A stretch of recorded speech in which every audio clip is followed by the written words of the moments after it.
36,000 dirhams നിങ്ങൾക്ക് liquidity of cash എടുക്കാനുണ്ടെങ്കിൽ ഈ കാണുന്ന സെമി ഗവൺമെൻറ് ഡെവലപ്പറിൻ്റെ കയ്യിൽ നിന്ന് നിങ്ങൾക്കൊരു ബീച്ച് ഫ്രണ്ട് പ്രോപ്പർട്ടി സ്വന്തമാക്കാം. ഒരു സ്റ്റുഡിയോ അപ്പാർട്ട്മെൻറ്റ് ആണ്, which spacious layout, around 500 square feet ലേ ഔട്ടാണ്. ഇതിൻ്റെ പേയ്മെൻറ്റ് കാൽക്കുലേഷൻ എന്താണെന്ന് നമുക്ക് ആദ്യം നോക്കാം.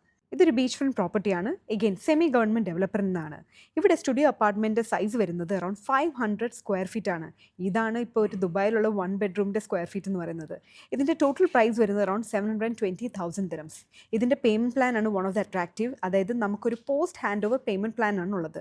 അതായത് 30% ആണ് ഡ്യൂറിങ് കൺസ്ട്രക്ഷൻ നമ്മൾ കൊടുക്കുന്നത്, 40% during hand over, balance 30% 30 months ആയിട്ട് post hand over payment plan ആണ് ഉള്ളത്. ഡൗൺ പേയ്മെൻറ്റ് വരുന്നത് 10% ആണ്, അറൌണ്ട് 72,000 ദിറം. എന്നാൽ നിങ്ങൾ ഈ മെയിൽ എടുക്കുകയാണെങ്കിൽ നിങ്ങൾക്ക് 5% ഡൗൺ പേയ്മെൻറ്റ് അടച്ചാൽ മതി, ബാലൻസ് 5% നമുക്ക് ഒരു മാസത്തിനുള്ളിൽ അടച്ചാൽ മതി. പിന്നെ നമ്മുടെ ലാൻഡ് ഡിപ്പാർട്ട്മെൻറ്റ് ചാർജസ് അടയ്ക്കുന്നത് ഹാൻഡ് ഓവർ സമയത്താണ്. അപ്പോൾ ഞാൻ നേരത്തെ പറഞ്ഞല്ലോ നമുക്ക് post hand over payment plan ഉണ്ടെന്ന്. റിമൈനിങ് വരുന്ന 30% 1% മന്ത്ലി വെച്ചിട്ട് 30 മന്ത്സ് ആയിട്ട് പേ ചെയ്താൽ മതി. ഇതൊരു കംപ്ലീറ്റ്ലി ഇൻവെസ്റ്റർ ഫ്രണ്ട്ലി പ്രൊജക്റ്റ് ആണ്. ഇവിടുത്തെ എക്സ്പെക്റ്റഡ് ROI എന്ന് പറയുന്നത് അറൌണ്ട് 15% ആണ്. അതുപോലെ ഇതിൻ്റെ ലൊക്കേഷൻ എന്ന് പറയുന്നത് വെറും 20 minutes away from Wynn casino. Beach front Wynn casino എന്ന് പറയുമ്പോൾ തന്നെ നിങ്ങൾക്കറിയാം ക്യാപിറ്റൽ അപ്രോസിയേഷനും ROI is going to be really high. അപ്പോൾ ഇതിൻ്റെയൊക്കെ കൂടുതൽ ഡീറ്റെയിൽസ് വേണമെങ്കിൽ വേഗം താഴെ കാണുന്ന നമ്പറിൽ കോൺടാക്ട് ചെയ്യുക. പിന്നെ അതുപോലെ തന്നെ ഏതെങ്കിലും ഫ്രണ്ട്സ് ഇതുപോലത്തെ ക്വിക്ക് സ്മാർട്ട് ഇൻവെസ്റ്റ്മെൻറ്റ് നോക്കുന്നുണ്ടെങ്കിൽ അവർക്ക് ഈ വീഡിയോയും കൂടെ ഷെയർ ചെയ്യുക.